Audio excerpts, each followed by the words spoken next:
Hello, everypony! Card Contraptions here, and tonight we're doing something far, far different from my usual stuff.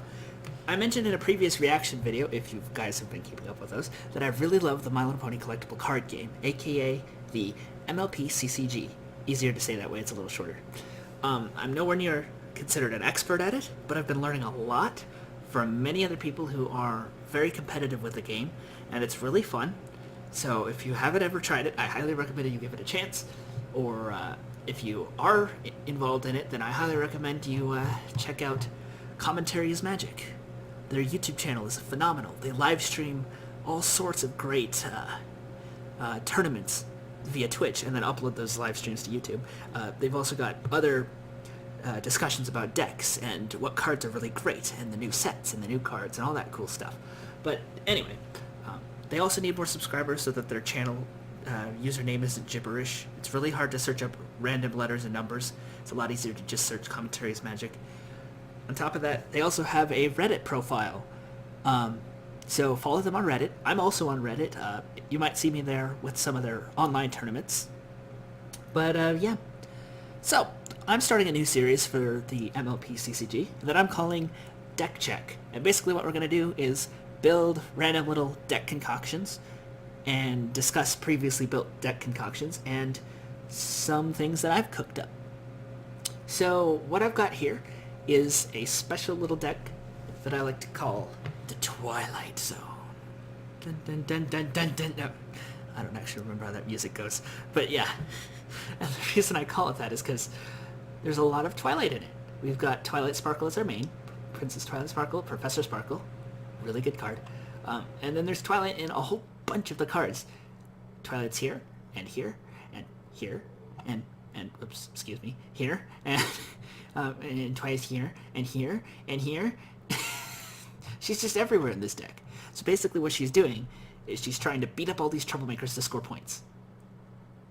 All these villains, she's sending them to the Twilight Zone, and they're beating them up with magical lasers. How awesome is that? Anyway. So I got two versions of the deck here. I've got the core format and the harmony format. Basically, the core format is the 5 most recent sets that have been released for the cards.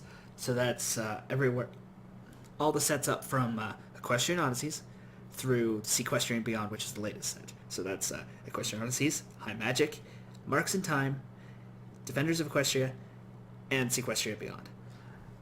So that kind of limits the card pool a little. The reason Enterplay is doing that, though, is they want to see more new people come to the game, and sometimes getting those older cards from the first 4 sets are really... It can be pretty difficult because sometimes they're expensive, sometimes they're just rare, sometimes they're just really hard to come by, and all that. So that's what this format's for. Plus, Commentaries Magic is doing a special online tournament on Reddit that will help define the meta for this, because it's a new format as of like the beginning of this year. Like it just came out, so they're wanting people to come try their hand at building all sorts of wacky decks and competing with them just to find out what decks are the most competitive and what that current meta will look like. I've also got a version of it for Harmony though, because I do like playing Harmony as well. It's fun having access to all the cards from previous sets. There's not too many differences between them, but I'll discuss the core deck first. So, basically, this is a villain farming deck. What you're going to do is you're going to lock down the opponent's problems and your own problems with these troublemakers. And then you're going to take Twilight and use her abilities to beat them up and score the points off of them so that you can get to the 15 points to win. It's really fun to play this kind of style. Not only do you have all sorts of tools to deny your opponent what they need at any given moment or just, mess their plans up, but you can do that while scoring all your points, which is really fun. So, yeah, I was considering the Tempest Shadow main character card from the new set, Sequestria Beyond, but I realized that I wanted more consistency with the deck, and Twilight's boosted ability is just really, really good. It's an immediate pay 1 action token, give a troublemaker +2 or -2 power, which, depending on the context, If your opponent's challenging it, you can give your troublemakers +2 power so that, okay, they lose that face-off, they don't get the points, and their characters can't confront the problem, so you can do it next turn. And then when you're the one doing the face-off, you could be like, okay, I'll take that troublemaker down 2 power and try and win that way. And the fun thing about that is it's an immediate, so you can do it repeatedly. As long as you have action tokens to spare, you can keep paying those action tokens to take it up to or down to as often as you want. So if you need to take a troublemaker all the way down to 0 power, you can do that. It takes a lot of action tokens, and I would try to avoid situations where you have to, but that's why I chose her. Tempest, on the other hand, she's a really good starting main for setting up a control block, because she's pay 2, you boost her, and you search your deck for a troublemaker, put it into play face up. That locks down one problem right off the bat. Twilight won't necessarily be able to do that. There is one way she can do that with this particular deck that I've built, but I just wanted more long-term game consistency. Anyway, let's take a look at the problems. So we have the classic control problem halfway across Equestria. Basically, your opponent will start that face-off, and then this problem says, nope, I can send one of your characters home, so that you have less power at that problem for that face-off, or at that troublemaker for that face-off. And then your opponent's all sad, and you're all happy, because then you can score points off of Luna. But anyway, we'll get to that. Spell Showdown. So, I've never actually played a deck with this particular problem in it, but based off the fact that it says at the start of your turn, what I'm guessing is that means at the very start of your turn, you reveal the top card of your deck, and if it's any one of these events, which there's lots in here, so it's a high probability, you get to just immediately put that event into your hand. And that's before your first draw, which means that you could then use Twilight's Meticulous here to look at the next top card of your deck, decide whether you want it or not, and put it on top of the bottom, depending on what you need. If you don't want it, put it on the bottom. If you want it, take it, because that's your next draw, which is really cool, because that gives you some control. Because then you could be like, okay, I now have an event that I needed, say Star Swirl Research or Magical Misfire or something, and then your Meticulous from Paper Twilight or Cover to Cover Twilight will allow you to get the next card that you wanted. So yeah, that's really, really helpful. Trouble with Trixie, when it enters play, you gain an extra action token. Action tokens and cards are resources, so extra resources. Very helpful for you to, or, well, I guess I shouldn't call them resources, because these are technically resources, but basically, they're tools that you can use to play things in the game. So action tokens and cards are tools that you need. So that extra tools are helpful. It's like trying to fix something with more tools. That's always better. If you're trying to fix something that requires a wrench and all you got is a hammer, you're gonna have a bad time. This will allow you to fix it with the wrench. Anyway. And then Blackmail. This is the crucial card for any deck that's locking down problems. And the reason why is your opponent can't confront with those troublemakers in the way. And that gives you a point because of Blackmail. Who wouldn't want extra points? You need to get to those 15 points. And admittedly, while you're blocking down the problems, it gets a little slow to do that, so why not have something that makes it go a little faster? You're basically blackmailing the opponent by saying, look, if you don't confront this, I'm going to get a point. Ha! But then they're looking at the board like, I can't beat your troublemakers. I can't do that. And then you're like, okay, I'll take my point then. Anyway. Now, Twilight's one weakness is that she needs to confront a problem in order to boost. So that means you have to have enough power at a problem to confront it and score a point off of it in order for her to boost. But there are some cards in our deck that will help us do that faster. This is a great starting problem for when you're playing against a deck that's going really aggressively fast, aka an aggro deck, because she'll have +1 power there, which will enable you to play some of the 2 purple requirement cards, and on top of that, that 7 power requirement on your opponent's side. They're not going to like you as much for that, because that's a little harder to double confront with. And you don't want them to force a double face-off and take away your starting problems, because then it's harder to boost Twilight. Concerting Cutie Mark's the easiest one to boost her with. Usually that's what you'd run, but the other one's in here just in case. Speaking of boosting Twilight, there's a lot of really fast ways to do that here. Basically, we have the Staff of Sikanas. This is a rather unique way. Unfortunately, I don't actually have any of these actual cards. I need to buy some, but they're really expensive and they're really hard to find. Maybe I'll trade for them. That's the fun thing about a collectible card game. You can trade for them with people that you know who play it. And I know a few people. Anyway, but yeah, this is really cool because it costs the same as playing a 2-power friend to Concerning Cutie Mark and move it. And then since you're going to boost Twilight on turn 2 by moving her up there for 2 action tokens and paying 2 to play a friend, you could also do it with the staff. And that gives her +3 power, which if you look here, Concerning Cutie Mark is only 3 power. She already has 1 power. That'll put her up to 4. She can confront that all on her own. Or she could confront this because main characters have +1 power here too. So she could confront either of these as long as you play a staff. So that's one quick way to boost her up. Plus on top of that, then when she is boosted, she'll have 6 power, which gives you a fair fighting chance against all these troublemakers, which most of them are 6 power. Some are 7, but then you'll be flipping a card, so you'll have a pretty high flip rate of about 5. Pretty good. On top of that, you can pay 1 and exhaust it to frighten one of your opponent's friends. And you will be frightening them.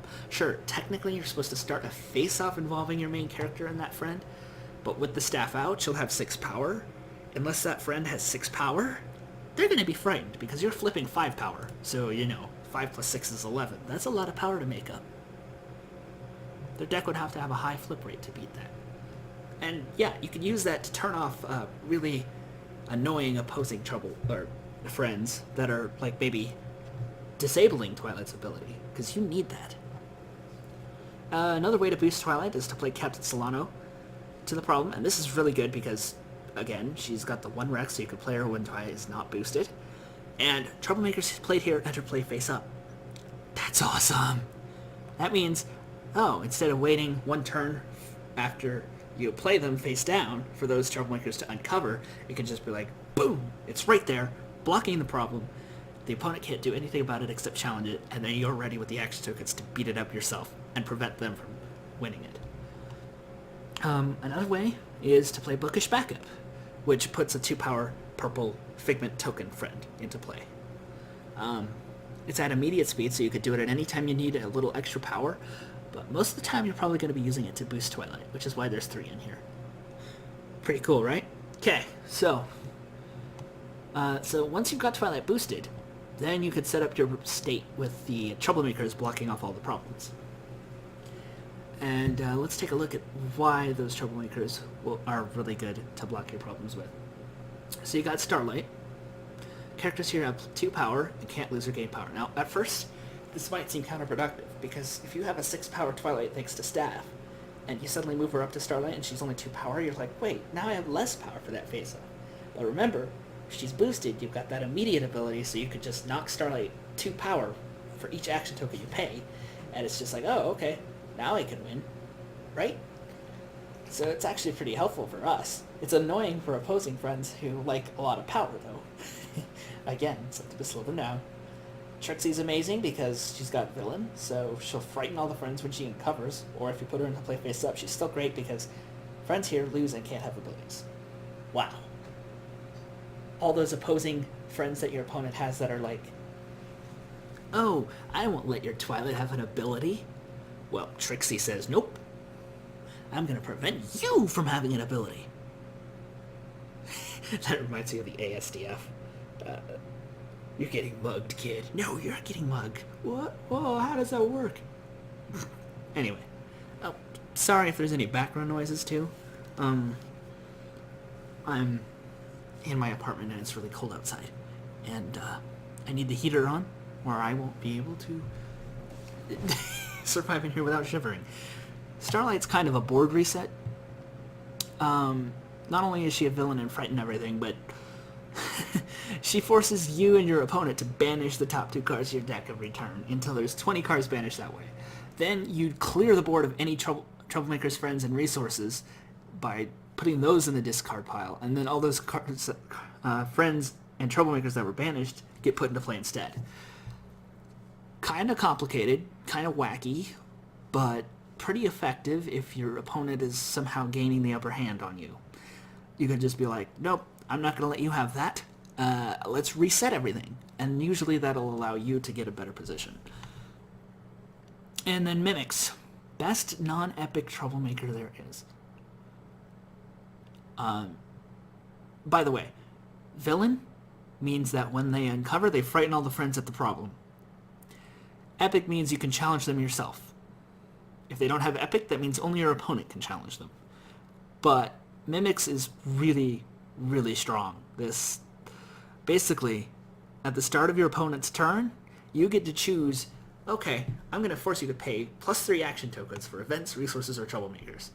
And it changes every turn, or every time your opponent's turn starts. So you could be like, ooh, I know they have a lot of events in hand right now. Okay, I'll name events. And then they'll look at you all mad because they have to pay an extra 3 action tokens to play those events. And since most of these events are 1, they're not usually worth 4 or 5.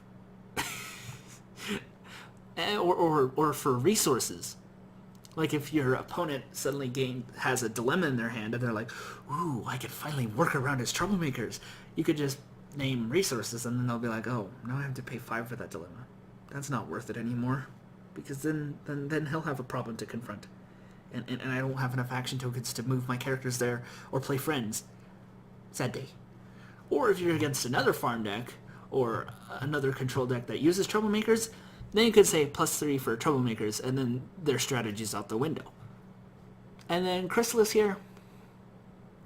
There's not very many other epic troublemakers in the core sets.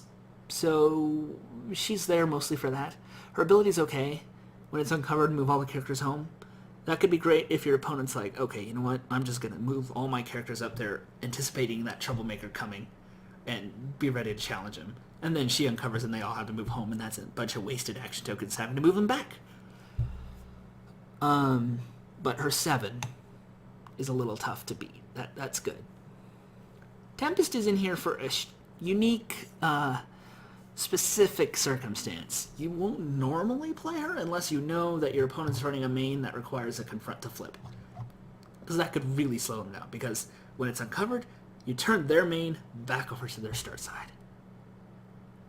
If they can't confront because you're blocking all the problems off with troublemakers, well then they're stuck with less power than they had, perhaps even without their other colors that they need, and then they're just totally stuck, forced to draw cards until they can do something.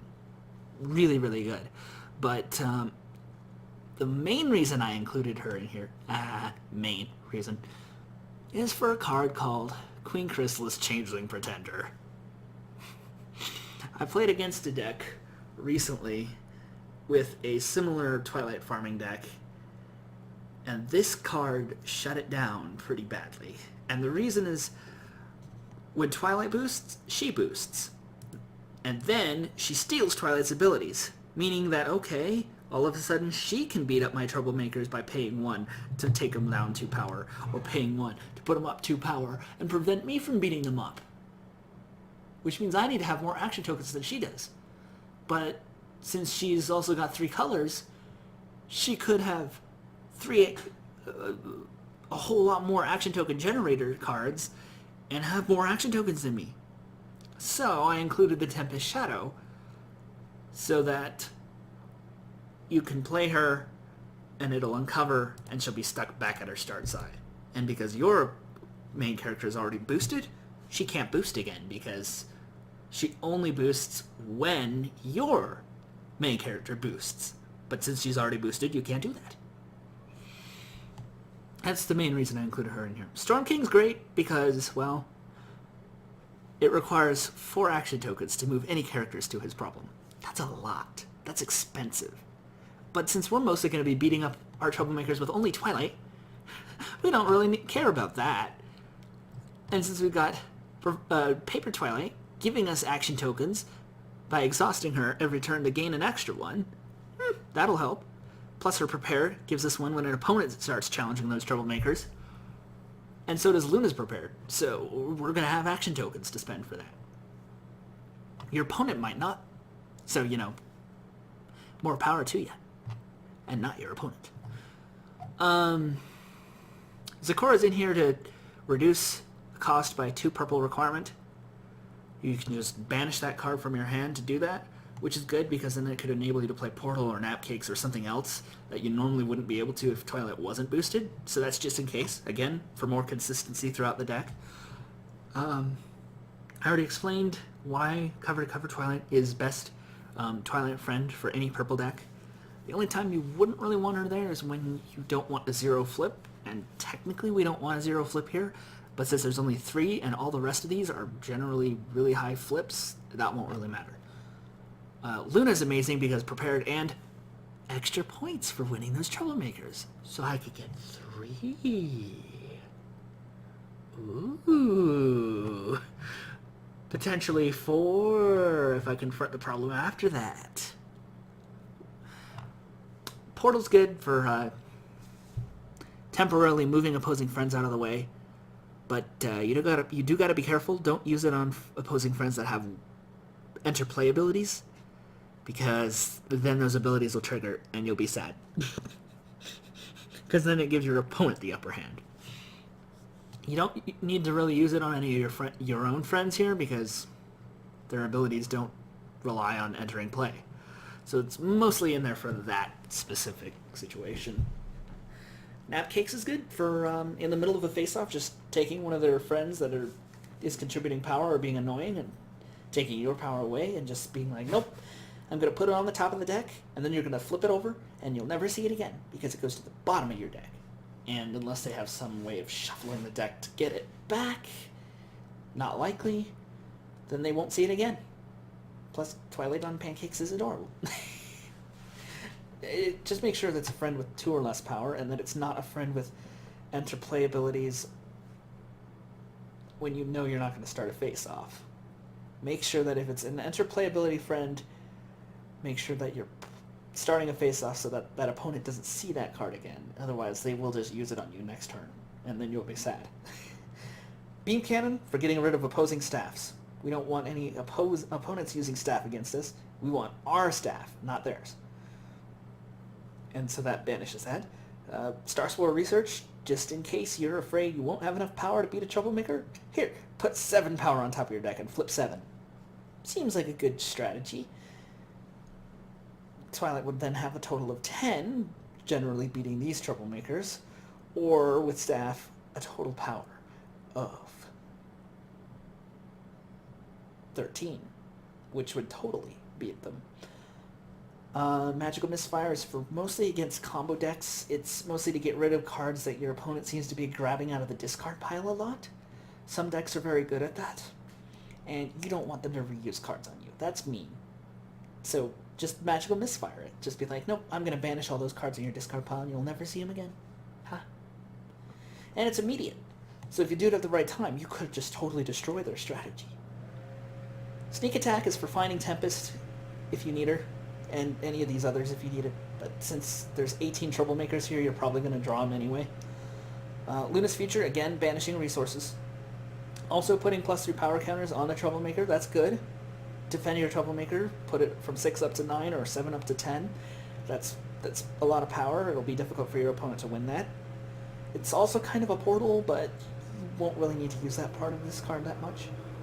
Burning Bridges is fun because in the middle of that face-off, you can just pay 3 and be like, okay, you know those 2 characters you moved up at the beginning, moved up last turn to try and challenge my troublemaker? I'll just move them away so you have 0 power at the troublemaker. Oh look, you flipped a 2? Well, that's too bad. 6 to 2. That doesn't win. I win. So then Luna's ability triggers and you get a point for them losing. Cool, right? Anyway, that's the overall basics of the deck. Pretty fun. I haven't actually tested it yet. I'm probably going to enter it into Commentaries Magic's next core tournament. I'm currently in their core tournament number 2, which isn't going so well because I'm using a deck that really didn't work. But this one I think would work a lot better, so I'll probably use that. And they allow proxies for cards that I don't have, like this one and this one. And I only have 1 of each of these, so I need 2 more of each. These cards are kind of hard to get right now, so basically what a proxy is you print out the card and put it in a sleeve to make it look like the real card even though it's not. And this is great in tournaments for people who just want to learn how to play the game better, but don't necessarily have the money or the time to invest in getting these really difficult to get cards.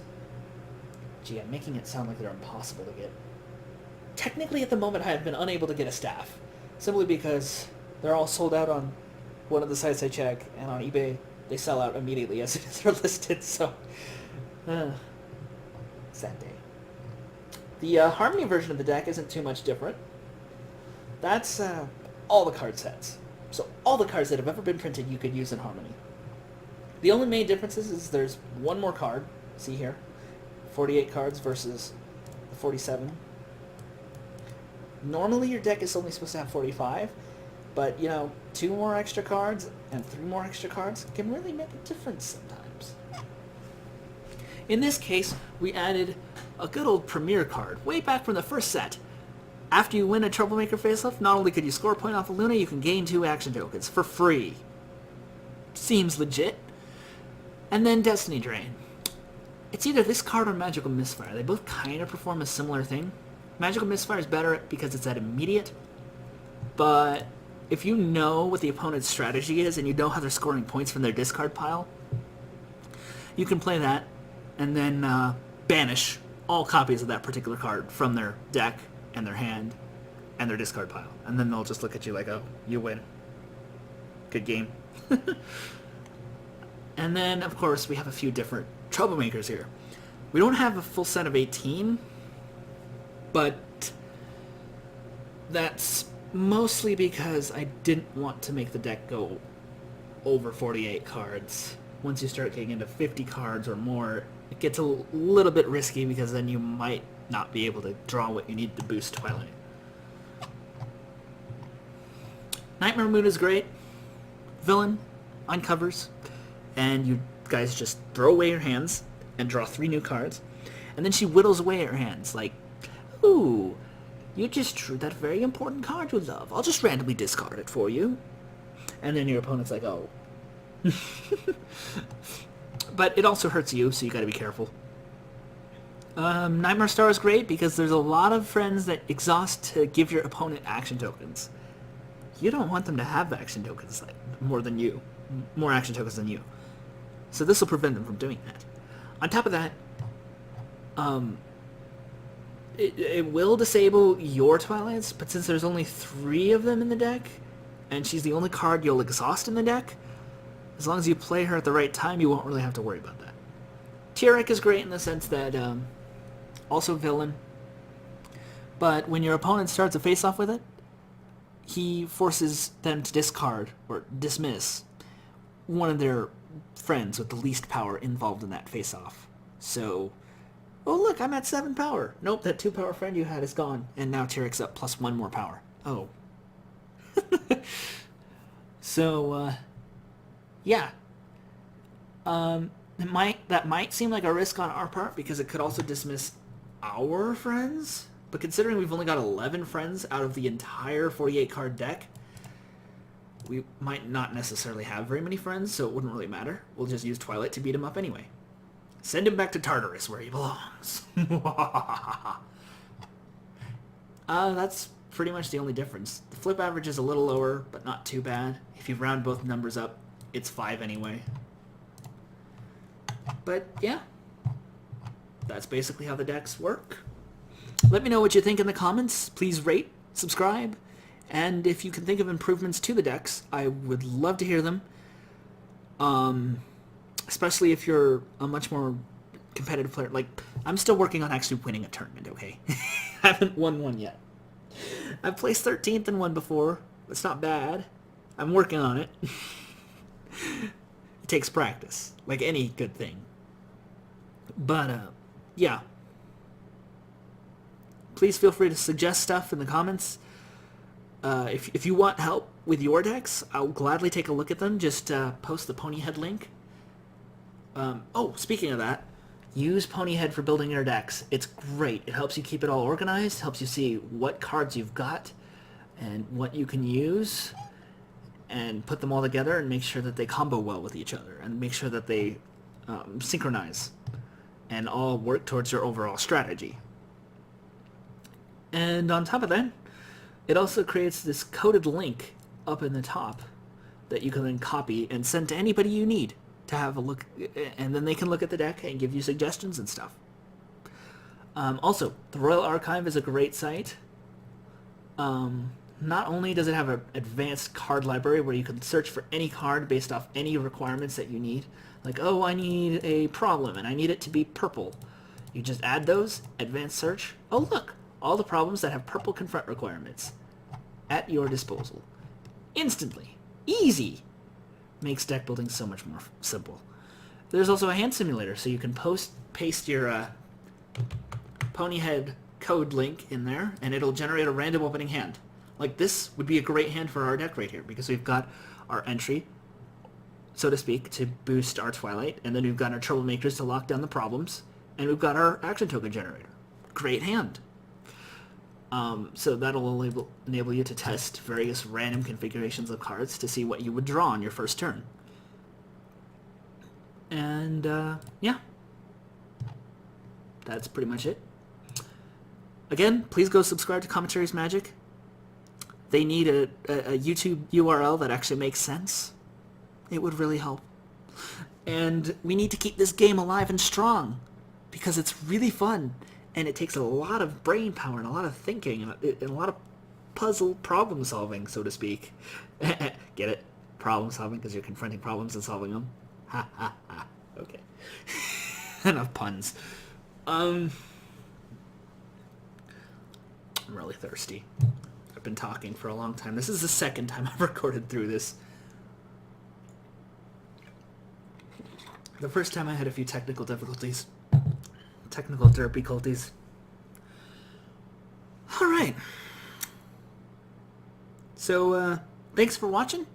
Hope to see you in some of those future online tournaments, perhaps even in a real-life tournament, depending on regionals and Gen Con and stuff like that. But, yeah. Hope you enjoyed it, and I will see you guys in the next video. Brohoof, toodles for now.